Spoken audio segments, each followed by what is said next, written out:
तो ये मामला जब हमने डिस्कस किए तो कल इमरान खान साहब के पास मैं ये लेके गया, साथ बाकी भी वकला थे, और उनको ये हमने दोनों सवालात के जवाब दिए। तो उन्होंने कहा कि मैं कोई बहाना नहीं देना चाहता इलेक्शन कमीशन ऑफ पाकिस्तान को कि वो पीटीआई के इलेक्शन में, कोई बहाना नहीं देना चाहता इलेक्शन कमीशन ऑफ पाकिस्तान को कि वो पीटीआई के इलेक्शन में जो जनरल इलेक्शन है नेशनल असेंबली और प्रोविंशियल असेंबली के में का, उसमें वो बल्ले का निशान ले लें या इलेक्शन में हिस्सा ना लेने दें या कैंडिडेट्स की नॉमिनेशन जो है उनको रिजेक्ट कर दें। मैं किसी किस्म का ये ख़तरा मोलना नहीं चाहता, क्योंकि पब्लिक हमारे साथ है। इलेक्शन जब होंगे हम इंशाल्लाह जीतेंगे। मैं इलेक्शन में हिस्सा लेना चाहता हूं, जनरल इलेक्शन में। ये इंट्रा पार्टी इलेक्शन जो है मेरे लिए कोई अहमियत नहीं रखता। मैं चाहता हूं कि मेरा जो केस है तोशाखाना वाला, जिसकी शायद कल समाअत है, वो जल्द से जल्द उसकी समाअत हो, उसका फ़ैसला हो। जब वो फ़ैसला हो जाएगा मैं intra party election as chairman दोबारा लड़ दूँगा। फ़िलहाल आर्जी तौर पे आप अरेंजमेंट करें कि ये इलेक्शन कराएं, इंट्रा पार्टी इलेक्शन। इसमें जो भी इलेक्शन के तकाज़े हैं, जो भी पैनल है, वो पैनल मैं अप्रूव करता हूं। आप जाके ये फ़ैसला लीडरशिप से करा लें और फिर उस पैनल के ज़रिए इलेक्शन कराएं। तो ये दूसरा उनका फ़ैसला कल मैंने रखा सीनियर लीडरशिप के पास, और वो सीनियर लीडरशिप ने वो भी अप्रूव कर दिया। सो इलेक्शन जो है इंट्रा पार्टी इलेक्शंस, वो आर्जी तौर पे इमरान खान साहब जब तक इनका तोशाखाना के केस का फ़ैसला नहीं होता वो ये इलेक्शन नहीं लड़ रहे। अब तीसरा सवाल आया। तीसरा सवाल ये आया कि उनके नॉमिनेटेड पैनल पे कौन कौन होंगे, क्योंकि कैंडिडेट्स जो हैं इंट्रा पार्टी इलेक्शंस के वो कौन कौन होंगे। उसके ऊपर मुख्तलिफ लोगों के नाम आए, डिफरेंट अपॉइंटमेंट्स हुई, और ये भी नाम आया फाइनली कि चेयरमैन उनका नॉमिनेटेड केयर टेकर चेयरमैन कौन होगा, यानी जब तक कि वो अपना इलेक्शन नहीं लड़ते इंट्रा पार्टी चेयरमैन के लिए वो कौन होगा। बहुत से कदावर शख्सियात के नाम सामने आए, लेकिन फ़ैसला ये किया गया कि वो जो कदावर शख्सियात हैं वो मुस्तकिल ओहदे संभाले हुए हैं पार्टी के। वो उनको आर्जी ओहदा देना मुनासिब नहीं है। इसलिए हमें कोई ऐसा शख्सियत चाहिए जो कंट्रोवर्शियल ना हो और जो केयर टेकर मोड का, ये आर्जी तौर पे ये जो अरेंजमेंट है उसका किरदार अदा कर सके।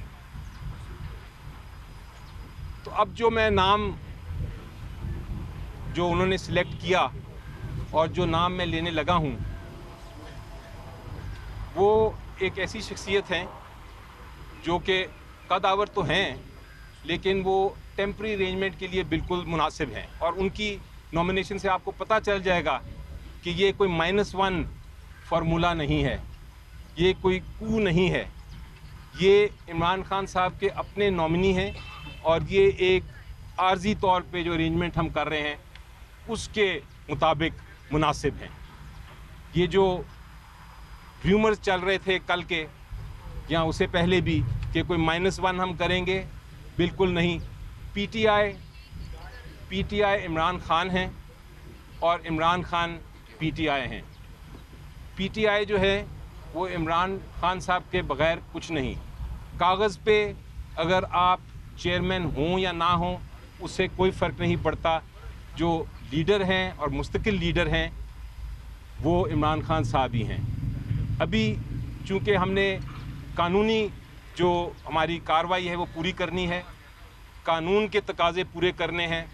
इलेक्शन कमीशन का गैर आइनी और गैर कानूनी जो ऑर्डर है उसको हमने इम्प्लीमेंट करना है, तो हमें इसलिए ये करना पड़ रहा है। और अब मैं आपके सामने वो नाम लेता हूँ जो इमरान खान साहब ने नाम बताया वो हैं बैरिस्टर गौहर साहब। बैरिस्टर गौहर साहब जो हैं हमारे बहुत लीगल टीम के अहम ओहदेदार हैं, एक रुकन हैं, और वो ये टेम्परेरी जो उनका एक नॉमिनेशन है वो उसको इंशाल्लाह पूरी तरह निभाएंगे। इसके अलावा अगर कोई सवाल होंगे तो मैं आपका जवाब दे दूंगा, लेकिन अगर बैरिस्टर साहब कुछ कहना चाहेंगे तो उनकी बात भी सुन लीजिए। बिस्मिल्लाहिर्रहमानिर्रहीम। आई एम स्पीचलेस, लेकिन आज मैं सिर्फ इतना ज़रूर कहता हूँ कि मेरे पास अल्फाज बिल्कुल नहीं है खान साहब के शुक्रिया अदा करने का, या जो उन्होंने एतमाद किया मेरे ऊपर, या मेरे ज़िले के ऊपर, या KPK के ऊपर, या हमारी पूरी टीम के ऊपर। इसका मेरे पास अल्फाज नहीं है शुक्रिया अदा करने के लिए। लेकिन मैं खान साहब के नॉमिनी नुमाइंदा जाननशीन के हैसियत से हूँगा। PTI वही है जो खान साहब की है। खान साहब लीडर है, चाहे वो जेल के अंदर है चाहे वो जेल के बाहर है। खान साहब लीडर, चेयरमैन थे, चेयरमैन है और इंशाअल्लाह ताहयात चेयरमैन रहेंगे, ये फ़ैसला हो चुका है। मैं उस वक्त तक इस सीट पे अपनी ज़िम्मेदारियां निभाऊंगा जब तक खान साहब वापस अपनी सीट पे बाइज़्ज़त तौर पे वापस नहीं आते, और इंशाअल्लाह वो दिन दूर नहीं होगा जब वो बड़े असूख के साथ इंशाअल्लाह ताला वापस आएंगे। मेरी सबसे हो सकता है कल ही हो, अल्लाह करे कल ही हो। लेकिन इतनी ये ज़रूर बताता हूँ कि हमारा नज़रिया वही है, PTI वही है, काम वही है, स्ट्रगल वही है जो खान साहब ने इब्तिदा की और ख़ान साहब चला रहे। वही हमारा अव्वल है, वही हमारा आखिर है, वही हमारा नज़रिया है जो खान साहब का है। मैं सिर्फ आपसे फ़िलहाल इतनी दुआ की अपील करता हूँ, अल्लाह हमें हिम्मत दे कि इस बारी ज़िम्मेदारी को हम मुश्किल वक्त में निभा सके, कि जिन लोगों ने यहाँ तक हमें ले आए और ये स्टेप खान साहब ने लेना पड़ा, ये दिन वापस रिवर्स हो जाए और वापस अवाम का असल लीडर वो वापस अवाम में आके खड़े हो सके। आप लोगों का बहुत शुक्रिया। One at a time please. ऊंचा बोल। पाकिस्तान में जो पॉलिटिकल वर्कर है उनकी तरफ से तहफ़्फ़ुज़ात इज़हार भी किया गया था जब नाम सामने आ रहे थे कि जो भी निगरान चेयरमैन होगा, जो भी होगा, वो पॉलिटिकल वर्कर होना चाहिए, ना कि वकील। तो जब एक बैरिस्टर आएगा, जब वकील आएगा, चेयरमैन बनेगा, तो क्या जो इख्तिलाफ़ात सामने आ रहे थे, जो तहफ़्फ़ुज़ात सामने आ रहे थे, वो किस तरह दूर होंगे? जी देखें, जैसा मैंने कहा कि जो कदावर शख्सियात थीं बहुत सारी, वो चूँकि अपने मुस्तकिल ओहदों पे अपनी ज़िम्मेदारियाँ निभा रहे हैं, तो इसलिए उनको एक टेम्परेरी एक आर्जी तौर पे केयर टेकर सेटअप में लाने का कोई फ़ायदा नहीं था। जो बैरिस्टर साहब हैं वो नॉमिनी हैं इमरान खान साहब के, और इसीलिए वकील को चूज़ किया गया ताकि वो अपना जो इंस्ट्रक्शंस उनको मिलती रहेंगी वो उसके मुताबिक एक्ट करते रहेंगे।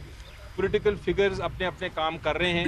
जब इमरान, ये चूँकि आप समझिए कि टेम्परेरी अरेंजमेंट है, इसलिए इसमें कोई परमानेंट हम पॉलिटिकल फिगर नहीं लाना चाहते थे।